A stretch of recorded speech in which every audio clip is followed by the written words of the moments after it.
3. Welcome to Front Porch Jammin with Joe Rucker. Enjoy live music, engaging interviews, and more on this live show on WLIJ. Well, let's see who's visiting on the front porch today. Here's Joe Rucker. Well, hey, folks, welcome to another edition of Front Porch Jammin. I'm your host, Joe Rucker, and we're on WLIJ in the historic Studio A here in Shelbyville, Tennessee. And we're just going to have a good time picking today. I'm going to start off on one. I'm playing my old Greenburst Grammar guitar, and, you know, my buddy Jonathan Curry, who's out there listening, knows exactly what that means. It was a guitar built by Grand Ole Opry star Billy Grammer. Back in the 60s, the Grammar guitars aren't around anymore, but I thought, hey, we'll pull out Billy's signature song and do that today.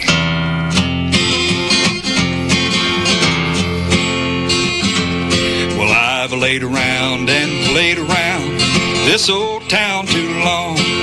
Summer's almost gone, yes, winter's coming on. I've laid around and played around this old town too long, and I feel like I've got to travel on. High sheriff and police riding after me, coming after me, yes, they're coming after me. High sheriff and police riding after me, and I feel like I've got to travel on.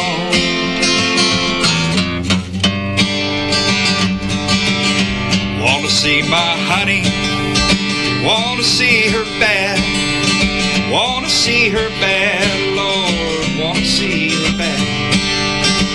Want to see my honey, want to see her bad, she's the best gal this poor boy's ever had.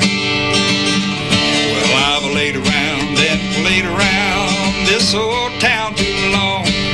Summer's almost gone, yes, winter's coming on.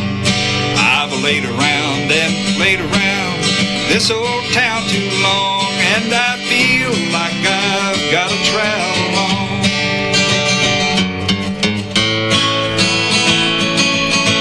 Papa writes to Johnny, but Johnny can't come home. Johnny can't come home, no, Johnny can't come home. Papa writes to Johnny, but Johnny can't come home, 'cause he's been on the chain gang too long. I've laid around and played around this old town too long. Summer's almost gone, yes, winter's coming on. I've laid around and played around this old town too long, and I feel like I've got to travel on. Yes, I feel like I've got to travel on. Travel on. Yes, sir. That was a big million seller for Mr. Billy Grammer in 1959. We always got to start off with a classic like that. And then I had a request. A girl by the name of Janie wrote in, emailed me or messaged me on Facebook. A young lady, I say young lady, she's probably a senior citizen, but you know, that's part of my fan base. Young at heart. They love these. They love these old songs. But yes, she requested this song that I recorded several years back that I wrote, and if you hear my guest talking, it's Mr. Trey Calloway. We're going to introduce him in a minute, and he's going to have some great songs, and we're going to talk about music and what's going on in his life. But he's a fellow songwriter I know, so I'll tell this little story about writing this song. So I don't remember. It's been way back when Nick at Night was still a thing. I remember Nick at Night. Yeah, and yes, you know,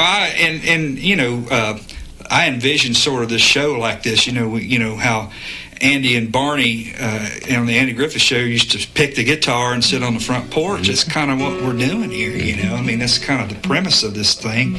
But I was real sleepy one night and fell asleep, and I Dream of Jeannie was on when I fell asleep.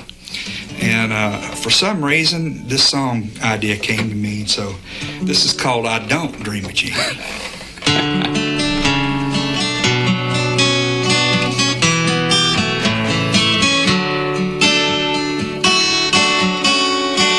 Sitting here watching reruns, not much else to do. I saw Andy and Barney, Ricky and Lucy, and even a Western or two. There's a genie in the bottle. They start to play that familiar tune. Major Nelson may dream of Jeannie, but I dream of you. Some guys, they want a genie they can put in a bottle. A woman who's there when they need her, to set her aside when they're through. Darling, don't you worry when things don't turn out like they ought to, 'cause I don't dream of Jeannie, I dream of you.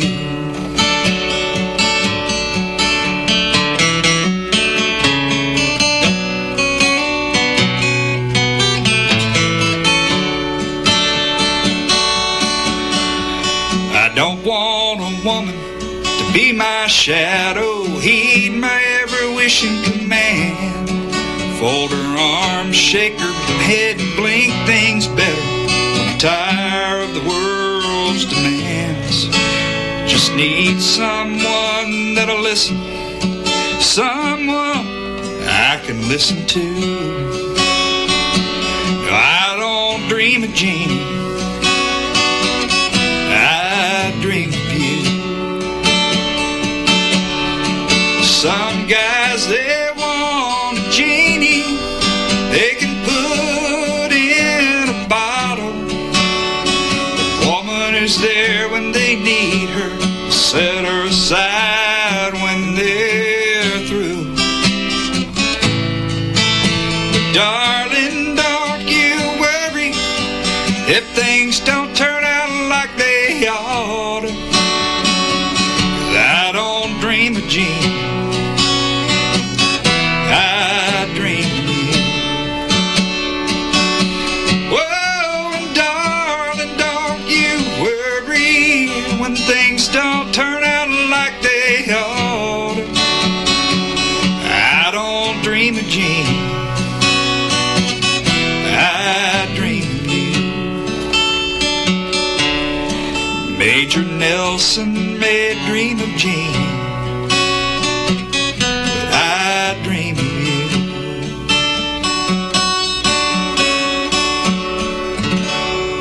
Yes, sir. All right. I don't dream of Jeannie. So I call a lot of people that follow me call that the rerun song. I love that, man. That's good stuff. All the reruns there, but that's for Janie, and I would pronounce her last name, but I don't think I could if I tried. Hey, so. Janie. We'll just, and I also want to send that out to my beautiful wife Ashley, who's listening in at home. So in Watertown, Tennessee tonight. Watertown. But I've got a guest with me tonight that I've been really checking out his music over the last few weeks, and man, what a great writer and performer you are.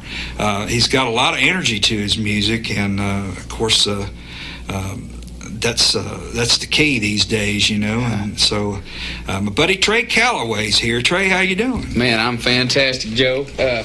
Now that I'm here, brother, I'm with you hanging out playing some good country songs, man. That Nashville traffic is something else. Man, 65 southbound. Woo, there was a guy in a Dodge Ram, if I'm not mistaken, man. He just was in a hurry to get somewhere. Yeah. He was riding my butt for about 10 miles. And when I get in traffic, I set my cruise, and I just do the speed limit. Yeah. I stay in the middle lane. Because I paid a lot of money for that new truck of mine, and I'm not reckoning. Oh, man. And plus, you don't want a ticket. You know, just get mad if he wants. These Tennessee troopers, you know, they... But I'm here, and I'm better now. Well, I'm glad you are, buddy. And you hail from North Carolina, right? Sure do, around the Charlotte area. My folks are from all over the Charlotte area, Pineville and Mooresville and Gastonia. But my folks live in a town called Mooresville now, which is Mooresville's claim to fame is like Race City, where all the NASCAR shops keep their headquarters and stuff. And the Dale Earnhardt Institute is like right down the street from where my folks live now. So it's racing country. Are you a stickler for North Carolina barbecue? I probably should say the political answer and say yes. But I have been well traveled in my day, and I've had barbecue from everywhere, and it's all good. Man, and I love food, as you can tell. Well, I tell you, I'm well traveled. That may sound to some like a diplomatic answer, but I tell you, as one that has traveled myself, I know exactly where you're coming from. It's the sauces. That's what makes it. It's all the different sauces, right. man. But now I will tell you, you can't get brisket anywhere but Texas. Texas they got the brisket down. They do. Nobody else. But I do like the different styles. Like I would like to have, when you talk to me, it all goes back to food eventually. Me too. Yeah, we're going to be good buddies. A barbecue buffet and have some North Carolina, some Memphis, and some Texas, and some Georgia. Even every state's got their own little thing in the South. I would say the quintessential North Carolina barbecue plate is the pulled pork, and with the vinegar-based sauce, right, and red slaw, not white slaw, red slaw. And baked beans. Now, for those that don't know what red slaw is, I've had it. Yeah. Explain to them. So instead of mayonnaise, you use ketchup and vinegar. It's more sour and sharp tasting than like sweet, like regular coleslaw would be. It was like sweet tasting. Right. So it would be, but I like regular slaw too. Oh, I do too. I do, but so whenever I come home, Dad will say, "Well, you want me to smoke a butt for you?" And yeah, because that always makes me feel like I'm coming home. And I'll say, "Yeah, can Mama make the red slaw?" And if she says yes, she's in a good mood and she agrees to make the red slaw, that's a meal and a half. And my dad makes ribs. Ribs are also a big North Carolina We got to write a song about barbecue. Man, I'm ready when you are, brother. I'm ready when you are. We'll set it up after this. After we get done, we'll set it up. We'll have to do that. So, right, cool. So you've been kicking around in Nashville for how long now? So I've lived in Nashville for about 3.5 years now. Going on 4, more between 3.5 and 4 now. But man, it's been a great ride. I love Nashville. Like we said, the traffic's tough, but I'm here for a purpose and a mission. Well, besides the traffic, what's one of the things that maybe surprised you, I guess, or you didn't realize maybe how Nashville was in a way? What are some of the, because I'll tell you, I've been here quite a while, and when I came here in '98, Nashville was a whole different beast altogether. You know, and I wouldn't even know now where to tell a young man or gal where to start. It was just totally different back then. Yeah, absolutely. Well, I would say, first of all, you talked about diplomatic answer. The first I'll give you a diplomatic answer. I'll say the weather. I was not expecting the weather to be quite as harsh as it is here. The summers are hotter than blazes, and the winters are pretty brutal. And being from North Carolina, you're shielded. The Appalachian Mountains shields like the central part of North Carolina where I'm from all those bad weather systems that hit Tennessee, the snow systems or whatever. So I didn't really grow up with any kind of harsh winters. It's pretty chill in North Carolina all throughout the year. When I got out here, the first day I moved, I had this apartment right downtown. Well, it was more like Midtown over by Vanderbilt. And it was the first day, and I guess I just didn't know that it was snowing. And I said, well, I'm going to go explore my new home, my new town. And I opened up the door, and there was 7 inches of snow on the ground. And I was like, well, this ain't like home. But, the weather's, pretty rough. It gets pretty cold here.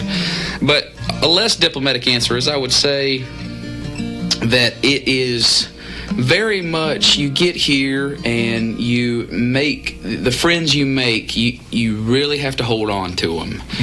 When you make a good friend, somebody that's real, because as well as I do, the music business has got people that have your best interests at heart and then don't have your best interests at heart. So when you find the ones that do, you got to really hang on to them, and you got to really cherish your friends. And it's easy to be friends in this business, but to be brothers is not easy. You got to really take care of the ones that take care of you, and loyalty's a big one with me. It always has been. People that take care of me, and I want to take care of them too. So that would be the most undiplomatic answer. Is you got to find out who your friends are. Tracy Lawrence said it best. Well, and that it sounds like you've got a little bit of wisdom under your belt, because it takes a while for you to understand, or most people to understand it. Why don't we have a song from you? Well, since you started off with a song from one of your favorite artists, can I play you one of my favorite Merle Haggard songs? Oh, absolutely. I mean, if you're talking about you going country on me. Well, that's right. So I want to play. This is one of the first songs I ever learned how to play on the guitar. All right. And probably my mom and dad bought me this Merle Haggard Greatest Hits CD when I was first getting into country, and this was the title track on it. And down every road there's always one more city. I'm on the run, the highway is my home. I raised a lot of cane back in my younger days, while Mama used to pray my crops would fail. Yeah, now I'm a wanted fugitive with just two ways: outrun the law or spend my life in jail. Yes, I'd like to settle down, but they won't let me. A fugitive must be a rolling stone. Down every road there's always one more city. I'm on the run, the highway is my home. I'm lonely, but I can't afford the luxury of having the one I love to come along.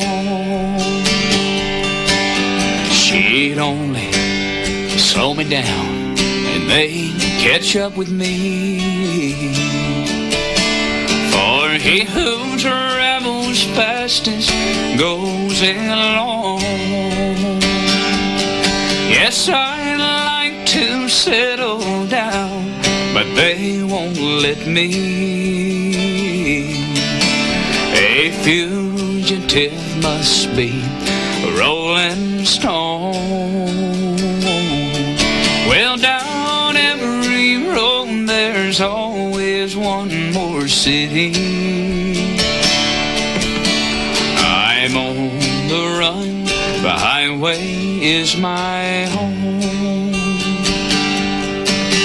I'm on the run, the highway is my home. That's awesome, man.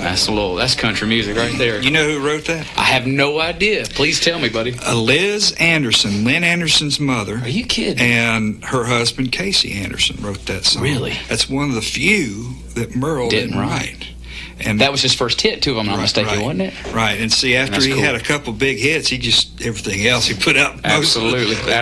With the exception of a few were Merle's. Man, you did an awesome job. I love that one, man. You know, I love, Merle and Lefty's sort of lazy way of singing. Behind the pocket. It was so far in the pocket, it was almost offbeat sometimes, but it was so soulful. Now, did you grow up in a musical family? Well, my background's interesting is in that I did not grow up in a family of professional musicians. I grew up in a family of people. Most of the people on my mom's side can sing in some way, shape, or form. We were notorious for harmonizing during happy birthday songs and that sort of thing. My uncle, especially my mama, can sing really good. My dad was a Pentecostal evangelist when I was growing up. Yeah, so we were Church of God, and I grew up singing when he would go travel to different churches and preach revivals. I would sing in those churches, and so that got me in front of crowds kind of at an early age. And I used to get real bad stage fright when I was about 6 or 7 years old. My leg would just shake, and everybody thought I was dancing. So I was nervous, So that got me into, but it was all gospel music from the beginning.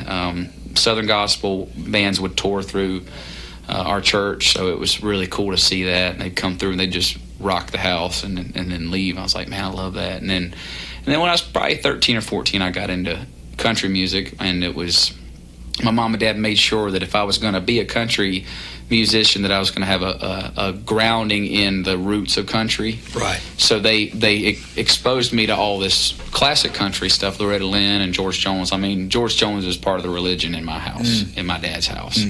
I always joke around and say I'm my dad's second favorite country singer, you know. So, but it's all right to get beat by Mr. George Jones. Oh, yeah, absolutely. That, you know. So that's you know. But I think my mom probably could have had a music career, but she just wasn't passionate about it. It's just been my dream since I was a kid, you know. And aside from odd jobs here and there, a little bit of construction, I worked in a machine shop for a while. Worked in a hotel for a little bit. I've played music for a living my whole adult life. Well, that's fantastic, man. What about the writing end? When did you really start getting into that? Well, I was supposed to be paying attention in science class when I was writing my first song. I remember writing this song called Country, and a girl that I was dating at the time said, you know, Joe Diffie's already got a song called Country. So I said, well, dang, I guess I'll have to scrap that one. But it was just like a boogie-woogie kind of rockin' thing, you know, which is a big part of my sound, that boogie-woogie stuff, because I grew up more of an entertainer than a songwriter, really. Right. I did. I grew up as the entertainer, the singer part of things. Songwriting would definitely came later for me, and then I started writing poems, I would say, and I didn't play the guitar at the time. And it was right around the time I got into country, so I was like a young teenager. And I said, well, I'd like to play guitar so I can put music to all this poetry that I'm writing. And so I did, and I remember I got this. You remember the Esteban guitars? Oh yeah, I had 2 or 3 different versions. They were great. They were really good quality for how much money they were. You got a really quality guitar that you could really learn on. Anytime anybody asks me what makes a good guitar, I say, does it stay in tune? Yeah, that's the number one thing. Will it stay in tune? Then it's a good guitar. It'll do you right.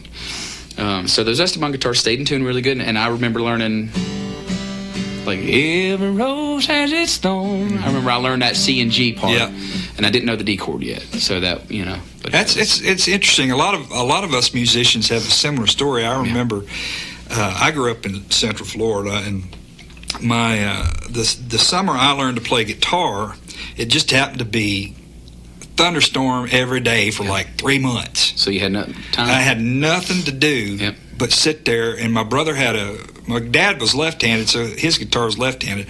I'm left-handed, but my dad said, you're playing righty, though.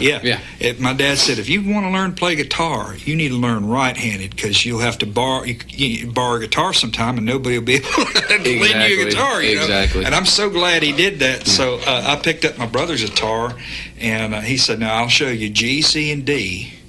But he said, that's it. Anything else you want to learn, you got to learn on your own. Amen. And it took me all summer, but I was able to play several songs. I didn't get into the minor chord. I remember the F chord gave me trouble. Oh, man, me too, because you got to hold both of those. Yeah, that gave me trouble at first. I remember being in my first rock band, and the lead guitar player, at that point, I was just singing. And it was like we were in middle school. We were in our middle school talent show. We played Simple Man. And we won, but we didn't have a bass player. We didn't have a bass player. It was just lead guitar. My buddy played acoustic, and then my best friend played drums, and I sang. And we won it, man. We played. Well, that's awesome. Yeah, it was pretty cool. Awesome. But I remember he used to give me a bunch of trouble because I didn't really know how to play the guitar that well. But I was kind of standing up there. You got to start somewhere. You got to start somewhere. And you're doing man. just fine now. Thanks, bro. I appreciate that. But you too, that's a beautiful guitar. Well, I appreciate. This is my baby. I've had this, and I tell the story. Somebody said, "Where'd you get that guitar?" That's a beautiful guitar. I said, "I got it at a pawn shop in Chicago." And they think I'm joking because they think I'm talking about the George and Tammy song, Golden Ring. Golden Ring, man. But that's literally what happened. It was for sale at a pawn shop in Chicago, and I ended up. It wasn't a sunny summer day. It was actually a cold day. Well, it was Chicago. And I got it for a steal. These things are worth quite a bit now. But it was like $800, which was a lot of money for me back then. We're going back over 20 years. But for what it is. Yeah, and I had to have some work done on it, but this is my baby. It plays good. I almost thought it was a 12-string because those inlays in there almost look like other strings. But then I heard, but it does that. There's like a pearl inlay in the neck, and it looks like a 12-string for a little bit. That thing's cool, man. These weren't around for very long, just about a decade or so. But back in the day, I mean, Porter Dolly, all of them had a Grammer. They were all playing Grammer guitar. I just bought this one. It was I needed something because I play downtown a good bit, and I just needed something that I could beat the crap out of. Those Martin Road series are great. I mean, it sounds great plugged in. It's got this built-in tuner in it. I'm happy with it, man. If it sounds good, play it. Well, I really was thorough when I was picking out a new guitar this time around, because I have a D28 that is like my baby, and I was playing it downtown, but it's a $4,000 guitar. You don't want to do that, man. No. I don't take this on the road. Out here to the radio studio is about as far as I'll take it, you know. And in the studio to play something. Amen. Well, how about picking us something else here? Maybe something off of one of your records? Or well, you want me to play some Ballad of Righteous Wrong, or am I saving that till the end? Well, you can go ahead. I'll set it up. Okay. You know, you can set it up, but I'll set up my end of it, or what this is the song that blew me away. The Ballad of the Righteous and Wrong. Is that what this is? It's called the Ballad of Righteous and Wrong. You nailed it, brother. And I tell you what, this is like a Western in a song. Murder ballad, cowboy murder ballad. I tell you what, and it'll raise the hair on the back of your head. So, all right, here's my buddy Trey Calloway. Go.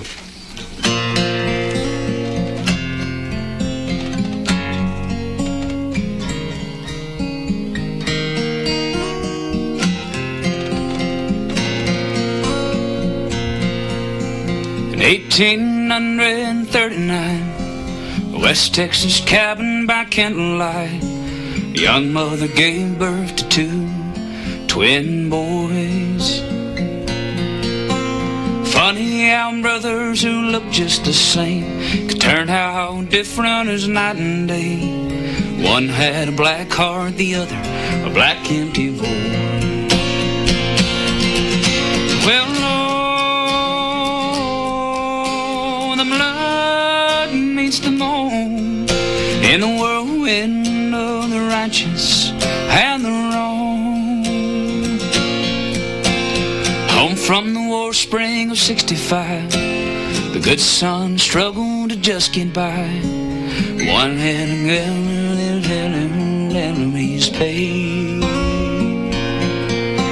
The bad son ran with a gang of fools, doing the things that outlaws do. Horses and whoring and always getting away. Years went by and a fire grew. Jealousy's all the good son knew. Anger and fortunes that never came his way. Cattle stolen and cattle sold, crooked games won with the dice he rolled. The bad son proved that sometimes crime does pay. Well, oh, the blood meets the moan in the whirlwind of the righteous and the wrong. The night before Christmas was cold and clear. The bad sun rolled in, not a soul was near. Robbed the Texas State Bank, his saddlebags filled up with gold. The good son caught him just south of town. Both were prepared for the final showdown. One rolled away, the other lay lifeless and cold. The newspaper read line on Christmas Day: Red deputy killed, killer gets away. They buried the body wearing that old silver star. Well, oh, yeah, the blood meets the moan in the whirlwind of the righteous and the wrong. This is where it gets good, folks. There's a man with a beach house in Mexico. How he made his fortune, nobody knows. Spends his days and his nights and his money wild and free.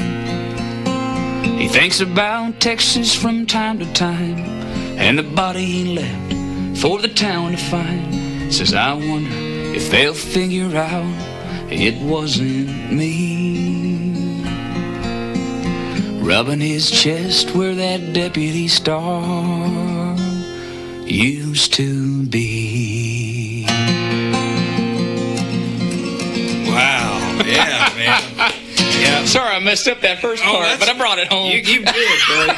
Now you got to tell me how did that song come to be? So it's a really cool story. So I wrote that song with Hal O'Dell and Greg Wilson, who are both great writers, good buddies of mine, live in Nashville.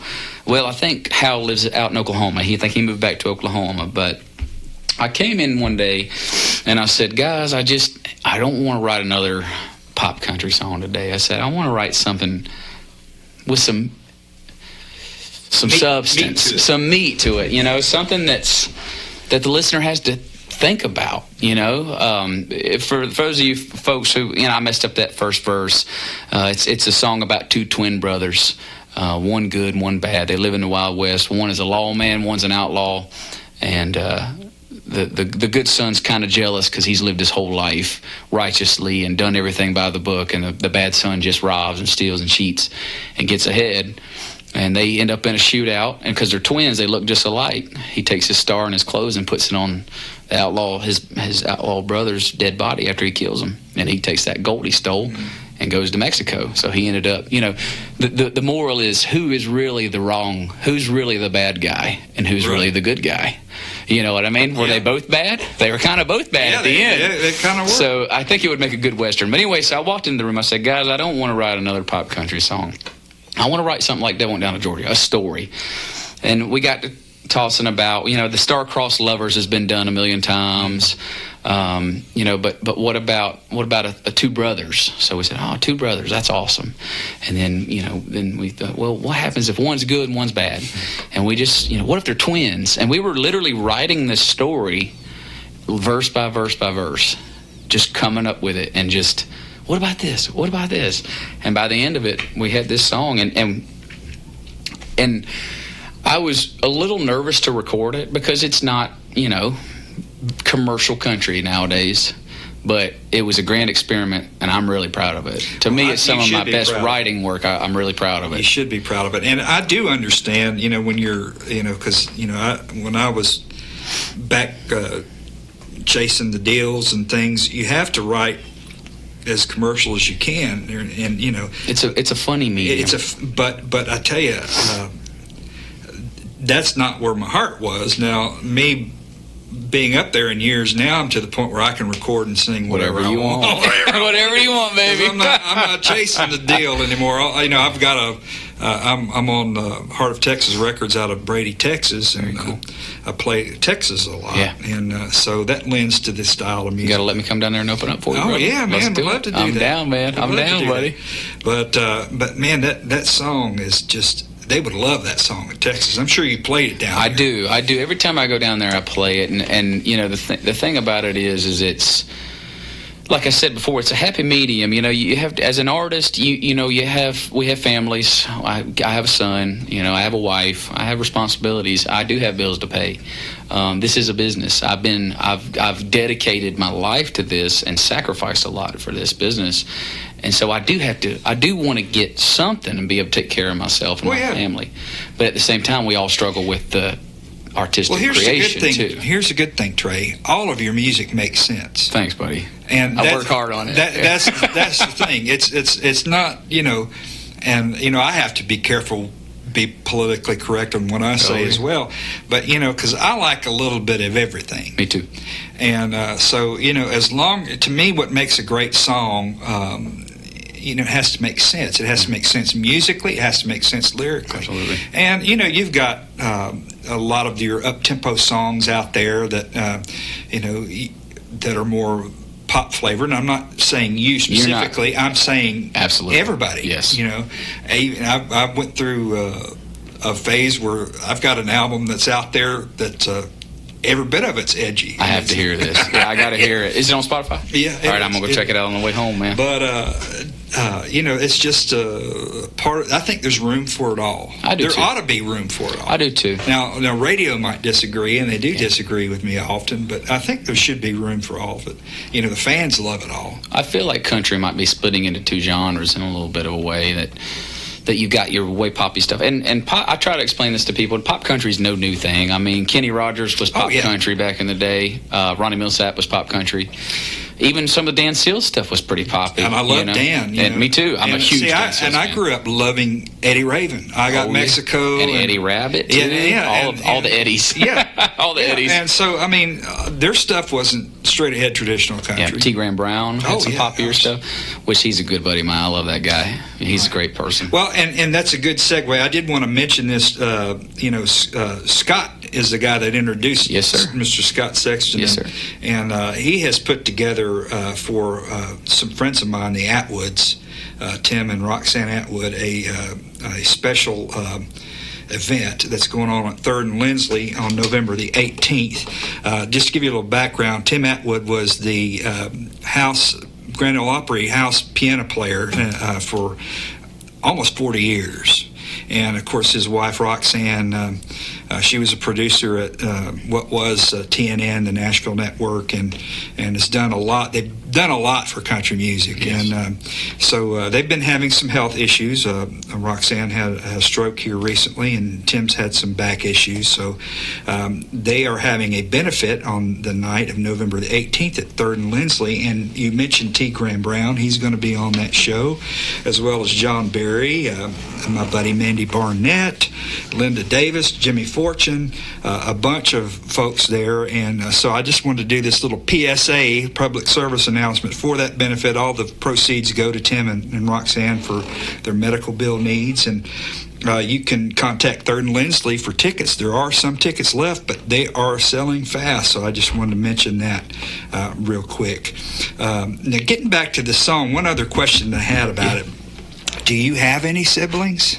I have one baby sister. Okay, so I basically am 2 only children. So that's what I was. I was an only child, and my mom and dad decided to have another one when I was about 21 years old. So you couldn't have put anything about a brother in there because you don't have a brother. See, I could. I've got an older brother, my older brother Jason. Yeah. And we're real close now. But man, we were growing up. We fought like cats and dogs, and I could see myself throwing him under the bus in a song like that.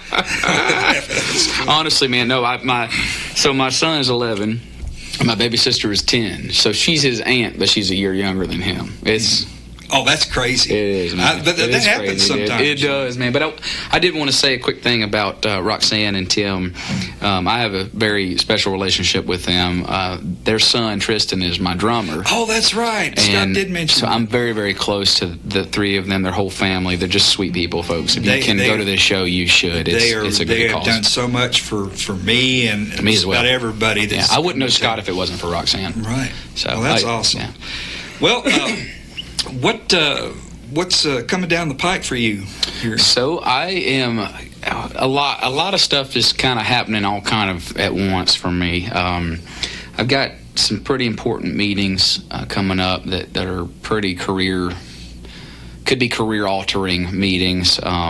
Hopefully next time we talk, I'll have good news for you. I'm going to try to be touring a lot next year, and I toured some this year, but the goal has always been on the road, get on the road, and get out looking in front for of the people. Yes, and looking for the right gig, and I think that is going to be happening a lot next year. I also am finishing up an album that I've been working on. She Don't Break It, must have had a good time and make that move. And She Misses Me and Misses have all been singles that are coming off this new album. So we're going to get everything of that released, and then we're already working on another one for next year. So I just have been putting out music since I got to Nashville. Well, that's the way you got to do it, man. When the wheels are turning, you got to keep them moving. Yes, sir. Because the minute you stop, amen, it's hard to get them restarted. Amen, brother. Well, I know that you feel me on this. It's like you spend your whole career pushing this boulder up a mountain, and then you finally start to feel it start to roll on its own. You just got to keep pushing. Yeah. That's where I'm at right now. I feel like I'm beating my head on the ceiling. Yeah. So hopefully we will. Man, say a prayer for me if you don't mind. It will pay off, my friend. Thanks, buddy. It will pay off. Thanks, man. Another song, and I'm not saying you've got to do it. I'll play whatever you want to hear, brother. Another song that stuck out to me was a song, I think you put it out maybe last year or so, called The Forgotten Man. Yeah. How did that come about? I mean, it really speaks to a lot of us here in America. Absolutely. And there's a lot of the segment of the population of our country that feels forgotten. Yeah. So explain that a little bit. So I wrote this song with Chris Crapo, another great friend of mine, and for a long time before Your Love Is Safe With Me, Forgotten Man was my highest streaming song, and I think it's still number 2 if I'm not mistaken. But Forgotten Man, the first verse is about a farmer, the second verse is about a soldier, and we ended up lining up perfectly for a Memorial Day release. It wasn't planned, but it was perfect timing. So we released it on Memorial Day, and it really seemed to resonate with people. I love playing it live, whether it's acoustic or with a band. It's a fun song to play all the way around, and it's got an actual message that says something. So I did some research. So my father-in-law, I have really like 2 father-in-laws. It's my mother-in-law's boyfriend named Marty. He was in the Marine Corps for 15 years and then in the Army for 10. So I called him for my research. Second verse, he's made up his rack, laced up his boots, presents colors, 8 a.m. Like all that's as authentic as I could get.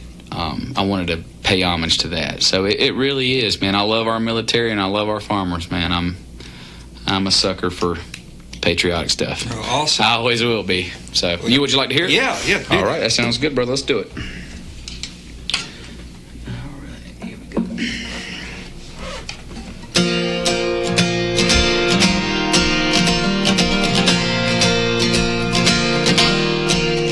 He gets up every morning before the sun comes up.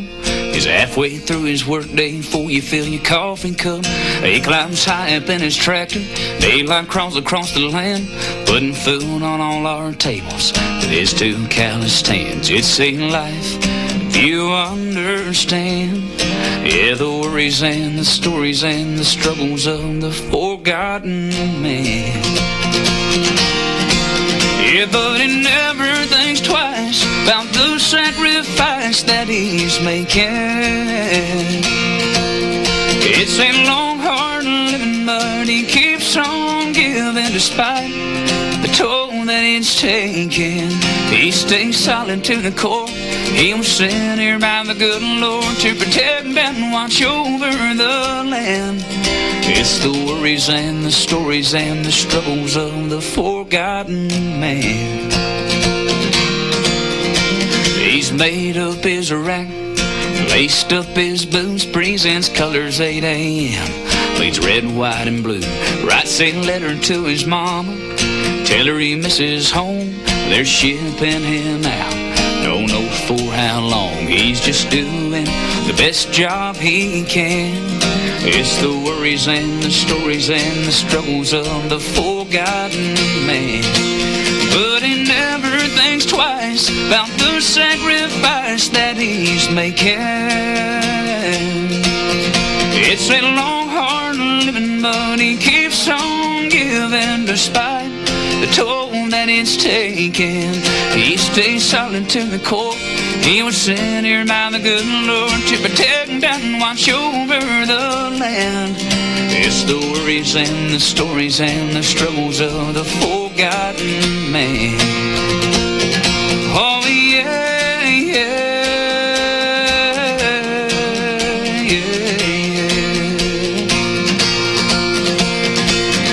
Super sick guitar solo right here. Yes, sir. It's like them stories we've been told about that hero long ago. Only brave, let pay that cost on that old rugged cross. Let's raise a toast to all of those that never think twice about the sacrifice that they're making. It's a long, hard living, but they keep on giving despite the toll that it's taken. They stay solid to the core. They were sent here by the good Lord to protect and watch over the land. It's the worries and the stories and the struggles. It's the worries and the stories and the struggles. It's the worries and the stories and the struggles of the forgotten man. Forgotten man.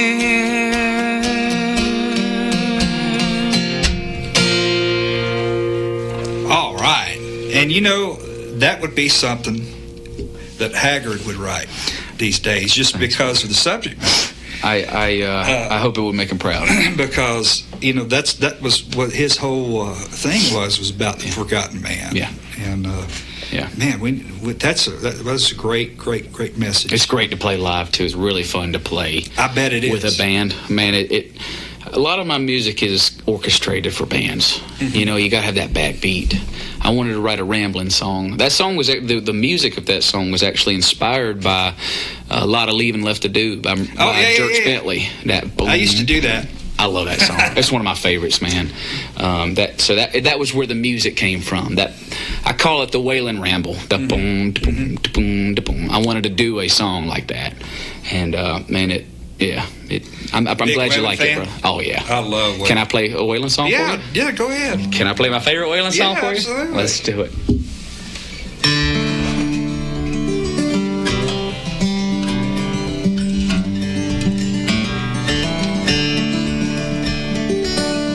She was a flower for the taking. Her beauty cuts just like a knife.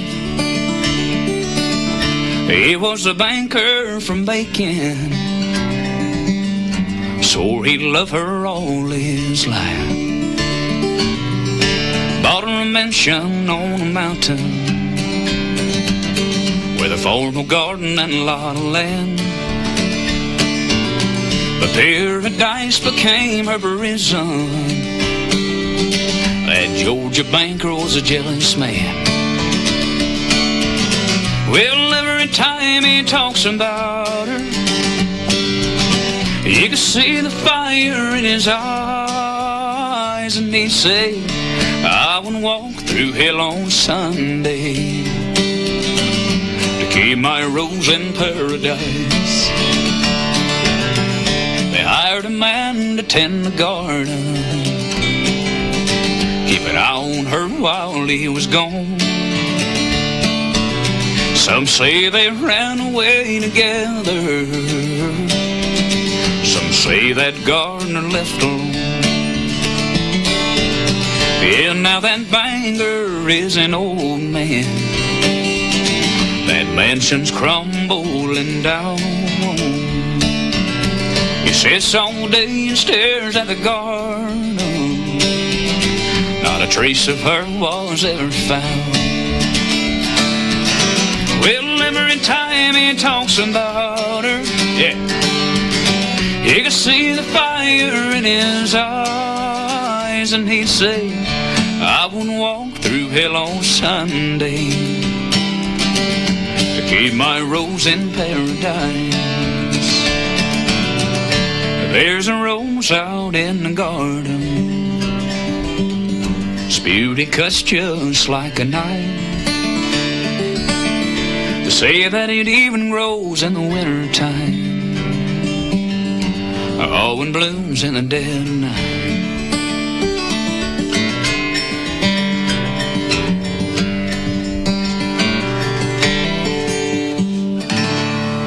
All right, man. Yes, sir. You know, I tell you what, it just makes me like you all the more. Oh, man, because I love that song.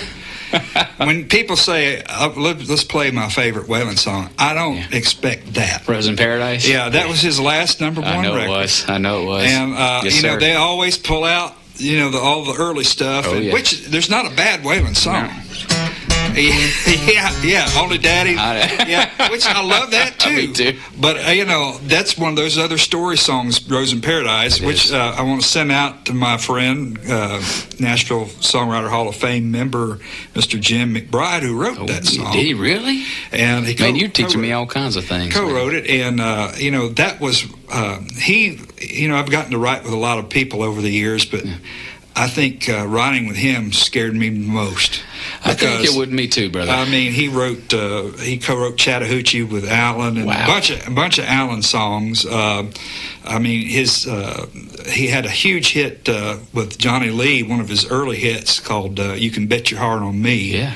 I mean, this guy is just a prolific songwriter, and so is he still doing it? Oh yeah, he writes now. He's sort of semi-retired. He's moved out of Nashville back to where he's from, near Huntsville, Alabama. Road trip. Me and you. Yeah, that's Let's right. go. We need to. Jim, right? You said his name's Jim? Jim McBride. Jim, we're coming to get you, boy.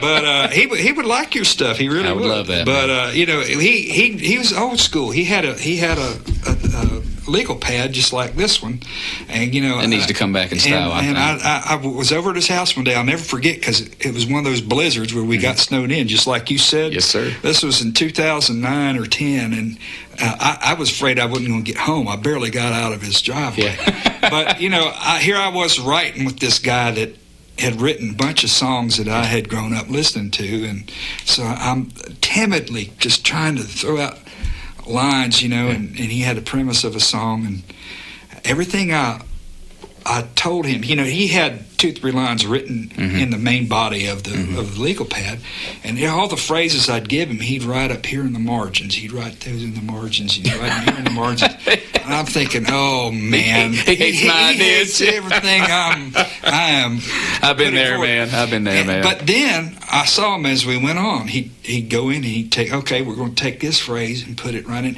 It was like working a jigsaw puzzle. He was working crafting everything. Crafting is it. That's somebody coined that phrase, probably 40 years ago. Yes, sir. But it is really the truth. He was crafting. You have to have a certain amount of talent, but then you have the crafting part is a skill. There is a skill that you learn.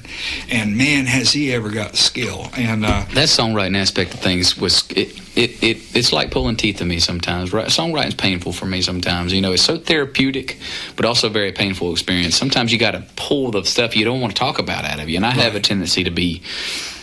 I was raised. I'm old school. You don't cry about something. You get hurt. You get up and shake it off. You're not always inspired. You don't wake up every day inspired. No, some days you do. Yes, sir. And those days are gifts, but some days you really have to work at it, and that's what a lot of people don't understand. My dad, he wrote a ton of songs, never had one cut, except maybe one that he cut himself. But he was telling me one time, I don't know how y'all do it. Get in a room and you just, he can't write unless God gives him an idea, And I said, well, sometimes you just gotta write until you get an idea, And I think also when you do it for a job, it's like you if inspiration does hit you, if you get the idea, like I'll stop if I'm in line at Food Line. If I'm at McDonald's getting the drive-thru and the lady in the thing says something that sounds like a song, I'll go, hold on a second. All right, can I, here's my food and my money or whatever. It's like I stop when I get a song idea, when somebody says something, I stop and I write it down, because you never know when that song might be the right idea for the right group of guys or girls or whatever, the right team to write a song. You never know. So I'm real vigilant about writing down every little thing, and that's what he was doing. He was writing down everything you said. Right. A lot of guys will do it with a recorder. They'll put a tape recorder or your phone, and they'll just record the whole write. And that's a good way to do it too. You can go back. And we wrote 2 songs, not in that same session, but and I'll never forget. I was the first session that we wrote a song. All the snow was coming down, and I was afraid that I wouldn't make it home. Yeah. And so I said, Jim, I don't want to leave. The song's not finished, but he said, man, I'll hold off on it. Don't worry about it. We'll finish it up, next week or something, And so I said, cool. So I got in the truck and I inched it on home. It took me like 2 hours to get home because it was slicker than snot out there, as they say. And so I get a call about close to midnight that night and said, brother, I'm sorry. He said, I couldn't wait. He wrote the whole thing? He said, I finished it. Now, that's my kind of songwriter, man. That sounds good to me. I still managed to get 2 or 3 lines in it, And of course, he was so gracious. He gave me half of it anyway, even though I only had a couple lines. Oh, yeah. That's my kind of songwriter, man. But, man, when I show up and somebody's got a whole chorus written, I'm like, let's go, dude. That's right. But what a great guy he is. But I'm gonna do one. and then I've got all the time in the world. You take all the time you need. Well, I mean, and we could go a little bit over. I don't have a little bit of permission. I got to play at 10:30 tonight, so we can sit. I'm playing at Legends downtown. Oh, okay, cool. So you can hang out. I'll hang out with you until 9:30 if you need. We can't go that late because there'll be a football game here that'll interrupt us here in a few after a while. But this is talking about. Is this one of yours? Yes. You getting ready to play? Yeah, awesome. This is one of mine. You don't mind me jamming along with you, do you? Oh, like no. If I can pick up the chords and stuff? Ahead. Okay. You go ahead. This is one that when my granddad passed away, it's been 20 years now. We all knew it was coming. Yeah. He had cancer, and it was one of those God things where, you're never prepared, but he allowed us to say goodbye to everybody, to him, and he was, got to say goodbye to everybody. And so it was bittersweet, we got to say our goodbyes, and that's just so much better than when somebody's just ripped from you, Amen. I got to thinking, they called me up here. I had just moved to Nashville just a few years, and I was a machine operator working in a place downtown, and they called to tell me he was gone, and I had to drive back home to Florida, and it's about a 12-hour trip. Oh, yeah. And I don't know, God just gave me the words to this, and I didn't have anything to write it down on, but I just kept the words in my head somehow that whole trip. And that's God, man. There's no other way to say that. Is divine intervention. It really is. 100%. And so when I got home to my parents' house, I hugged my dad's neck, but then first thing I did is got me a piece of paper and wrote this down. Yeah. So it's called Best Day of My Life. Cool.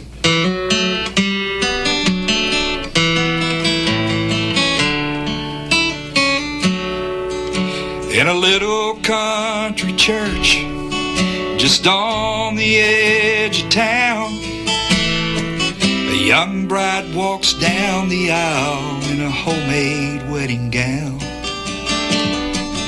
Groom stands at the altar, his chest swelled up with pride. They take their vows, walk out the door. Then he looks at her and he sighs. This is the best day of my life. At last you're now my wife. Can't wait to see what's around the bend. A new life now begins. This is the best day of my life. A few short months later, in that same old country church, the preacher stood before the people, laying down the word. He felt the Spirit tug him to that altar. He would go. When he stood up, he shook that preacher's hand and said, I just want you to know this is the best day of my life. I found new hope in Jesus Christ. Can't wait to see what's around the bend. A new life now begins. This is the best day of my life.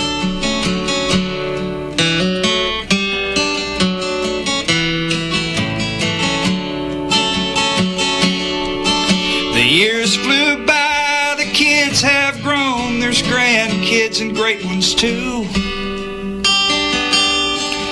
And they all share the Savior Grandpa introduced them to. His eyes have grown weary, his journey's reached its end. Brushing back the tears, they all surround his little bed. And they can't see the angel standing by his side. He looks up, gives them one last smile and begs them, please don't cry. This is the best day of my life, for I'm going home tonight. Can't wait to see what's around the bend. Eternal life begins. This is the best day of my life. This is the best day of my life. No more to toil with sin and strife. This is not the end. I'll see you all again. This is the best day of my life.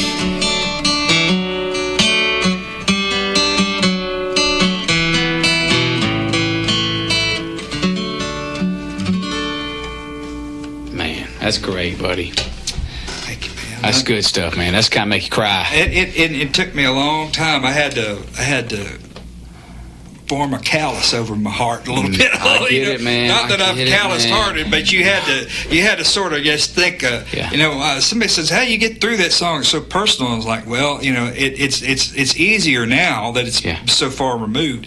But back in the day, I was thinking about my grocery list and everything else, trying to keep that lump from coming up in your throat. Well, like we get so caught up in our day-to-day life, and I'm so caught up in the rat race of music business and busy, and it's like when something like a loved one passing away happens, it snaps you back into reality real fast and makes you kind of remember what really is important at the end of the day. And you're supposed to chase your dream. You're supposed to get a good job and provide for your family and stuff. But at the same time, it's like at the end of the day, all that's trivial when it comes to love and your family and stuff, man. That's a great song, buddy. Did you have a particular one you wanted me to end with, or can I play a grandma song? Well, you played a grandpa song. You can play a grandma song. Are we out of time? No, we got time for one more. Also, too, I want to plug your socials. Yeah, absolutely. You have a website out there? I do. It's TreyCallowayMusic.com. And I am Trey Calloway Music on every social media platform. And that's TreyCalloway. Yes, sir, Trey Calloway. And I'd say the most active I'm on is Instagram. So if you want to get a hold of me, Instagram's probably the best way to do it. But I'm also all over Facebook, all over TikTok, all over all of them. Well, Trey, man, it has been a pleasure to have you on today. Same. I hope you'll have me back. And absolutely. All right, cool. And I'll come jam with you anytime you want. Absolutely, right, man. And it's been a pleasure talking to you. And we'll end out the show with your last song here and what it's going to be. Unless you had one in particular you wanted me to play. Go right ahead. Man, you said it's a grandma song. You played a grandpa song, so I want to play a grandma song, man.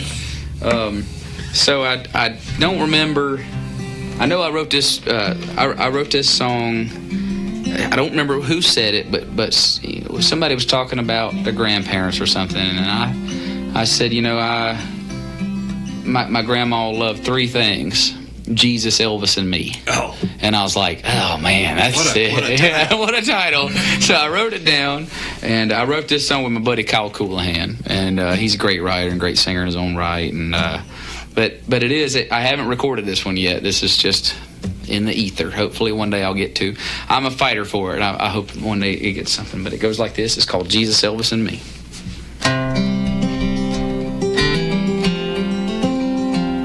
You can smell chicken and dumplings through the screen door of the front porch of that habitat house. She could barely afford. There'd always be a Bible where we'd kick off our shoes. We'd watch Love Me Tender, roused about the GI Blues. She went through them pearly gates, she finally made it home. Oh, and I'm so glad she did, but I've been smelling on something strong. So I blow the dust off them old 45s I spin them records around. I crack open that old King James and I say a prayer out loud.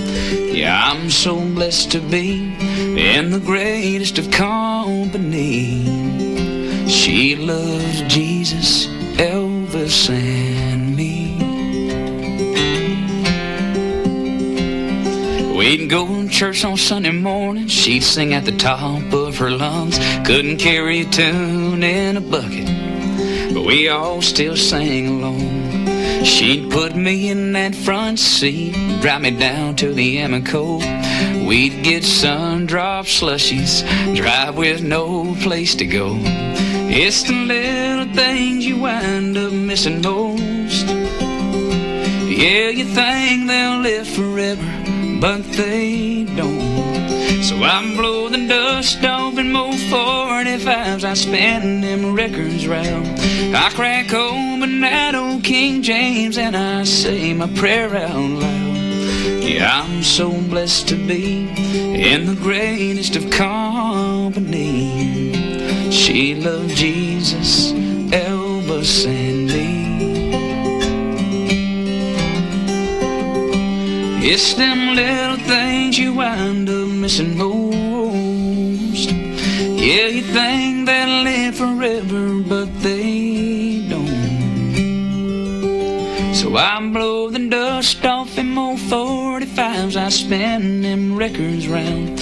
I crack open that old King James and I say another prayer out loud. Yeah, I was blessed to be in the greatest of company. She loved Jesus, Elvis, and me. And all of Jesus, Elvis, and me.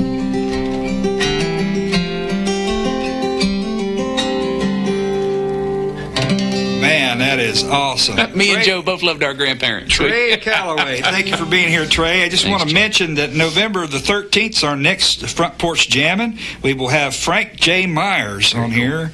And, of course, Frank's, man, what a prolific songwriter he was. He wrote I Swear and Wait, the Frank Myers? Yes. He wrote my single. Must have had a good time. Oh, wow, yeah. Well, he'll be here next month, November the 13th, so y'all be sure to tune in on WLIJ. Thanks for joining us for Front Porch Jammin'. Have a good one.